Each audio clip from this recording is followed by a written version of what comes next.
안녕하세요. 오늘은 변비가 생활 습관으로도 해결되지 않을 때 어떻게 해야 하는지 이야기 나눠보겠습니다.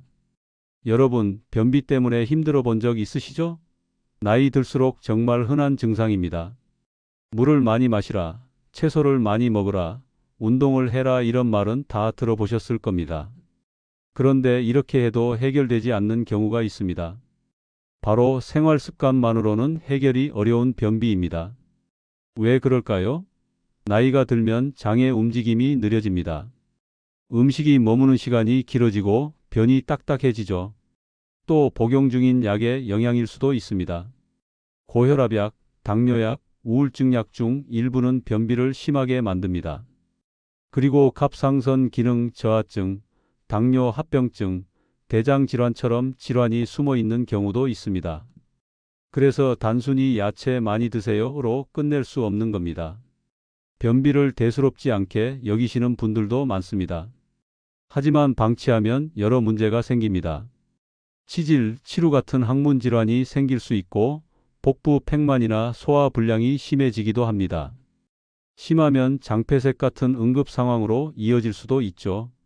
특히 노인분들은 대장암의 신호일 수도 있습니다. 며칠째 화장실을 못 갔다고 해서 단순 변비라고 생각하면 안 됩니다. 그렇다면 어떻게 해야 할까요? 물을 그냥 많이 마시는 것만으로는 안 될 수 있습니다. 그럴 땐 아침에 따뜻한 물을 드셔보세요. 찬물보다 따뜻한 물이 장을 더 자극합니다. 또 야채만 많이 먹으면 오히려 더 더부룩해질 수 있습니다.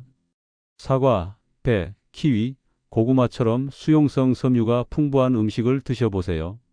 그리고 엑스트라 버진 올리브 오일이나 들기름 같은 건강한 기름을 하루 한 숟가락 드시는 것도 도움이 됩니다. 장이 부드럽게 움직일 수 있게 도와주거든요. 그런데 이것만으로도 안 된다면 약이나 보조제를 고려해야 합니다. 변을 부드럽게 만드는 약이 있고 장을 직접 자극해서 운동을 돕는 약도 있습니다. 장내 유익균을 늘려주는 프로바이오틱스 보조제도 있죠. 하지만 오래된 변비라면 독단적으로 약을 드시기보다는 꼭 의사와 상담을 하고 드셔야 합니다. 약마다 장단점이 있고 잘못 쓰면 장이 더 게을러질 수 있기 때문입니다. 그리고 이런 경우엔 반드시 병원에 가셔야 합니다.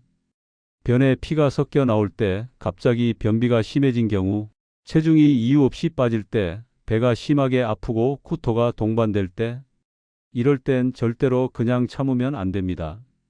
대장 내시경 같은 정밀 검사가 필요할 수도 있습니다. 제가 진료실에서 어르신들과 대화를 나누다 보면 며칠째 화장실 못 갔어. 배도 답답하고 기분도 우울해. 이런 말씀을 자주 하십니다. 맞습니다. 변비는 단순히 배의 문제가 아닙니다. 기분, 생활, 건강 전체에 영향을 주는 문제입니다. 그래서 혼자서만 끙끙 앓지 마시고 꼭 전문가와 상의하셔야 합니다. 생활 습관만으로 해결 안 되는 변비가 있습니다. 원인에는 나이, 약, 질환이 숨어 있을 수 있습니다. 따뜻한 물, 수용성 섬유, 건강한 기름이 도움이 될 수 있습니다. 그래도 힘들면 약이나 보조제를 고려해야 합니다. 피, 체중 감소, 폭통이 있으면 꼭 병원에 가셔야 합니다. 여러분, 변비는 나이 탓만이 아닙니다. 원인을 알고 맞는 방법을 쓰면 훨씬 좋아질 수 있습니다. 오늘 이야기 도움이 되셨나요? 여러분의 장 건강 제가 항상 응원하겠습니다. 좋아요와 구독 눌러주시고 앞으로도 건강한 이야기 많이 나눠요.